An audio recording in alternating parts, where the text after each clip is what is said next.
এবারই বা বিগত যেকোনো পরীক্ষার জন্য আসলে এই পুরাতন নবম-দশম শ্রেণীর বইটা বাংলার জন্য বেস্ট। শুধু এটা থেকেই হুবহু অনেক প্রশ্ন কমন আসে। এটা হচ্ছে আমরা যে বইটা পড়ে আসছি, যেটা হচ্ছে মুনীর চৌধুরী আরকি এই বইটা লিখছে। তো আমি দেখি যে এখন যদিও এখনকার বইগুলো আমার কাছে নতুনটাও আছে। তো অনেক কিছু কমায় দিছে, শর্টকাট করছে, বাট এটাই বিস্তারিত আছে। এটার পরে আর আমি কোনো বইতে এত বিস্তারিত আর দেখিনি। তো আমি হচ্ছে এই বইটা পুরো শেষ করে ফেলছি। রিভাইজ করতেছি। আর হচ্ছে যেগুলো আরকি ইম্পোর্টেন্ট সেগুলো আমি আরকি কালার পেন দিয়ে দাগাই, দাগাই পড়ছি আমার মতো করে। তো যেকোনো পরীক্ষাই হোক, নবম, দশম হোক কিংবা যেকোনো পরীক্ষাই হোক, এর সাথে আরেকটা বই পড়ি সেটা হচ্ছে অগ্রদূত। অগ্রদূতটা হচ্ছে রিভাইজ করার জন্য। তবে গ্রামার আমি এটা থেকেই পড়ি। এটার পরে হচ্ছে অগ্রদূত থেকে পড়ি। মানে আপনি যখন একটা বই ভালোভাবে শেষ করতে পারবেন, তারপরে আপনি যেখান থেকেই বাংলা পড়েন না কেন আপনার পরিচিত মনে হবে এবং দেখবেন যে এই বাংলা বই থেকে আপনার 90% পড়া হয়ে গেছে। অনেক সময় 100% ও হয়ে যায় কিছু, কিছু এক্সামের ক্ষেত্রে।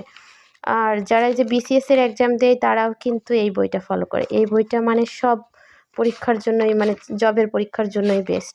তো সব আর আসলে পড়া লাগে না। কিছু, কিছু সিলেবাস ভিত্তিক সেগুলো পড়লেই হয়। ইম্পোর্টেন্ট গুলো একটু বেশি বারবার পড়তে হয়। আর হচ্ছে এর যে মুখস্থ পাঠটা আছে এটার কোনো কিছুই আর কি বাদ দেওয়া যাবে না। মুখস্থ যে বাগধারা, এক কথায় প্রকাশ আর যা কিছু আছে এভরিথিংই খুব ভালোভাবে মুখস্থ করে ফেলতে হবে।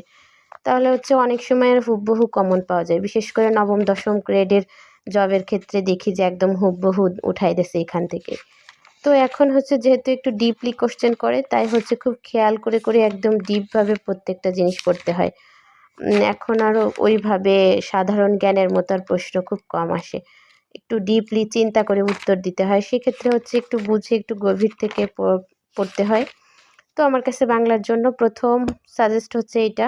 এই বইটা শেষ করার পর আপনি যেকোনো এটিএম হোক, অভিযাত্রী হোক, অগ্রদূত হোক, আপনার যে বইটা আছে আপনি সেইটা এটার সাথে পড়তে পারেন। আর যারা ভালো স্টুডেন্ট, যারা বিসিএস এর প্রিপারেশন নিচ্ছে, আমি তো মনে করি তারা একটা বই পড়ে না।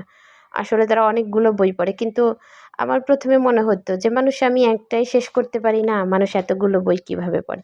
আসলে সবগুলো সাবজেক্টের যে সবগুলোই সে পড়ে তা না।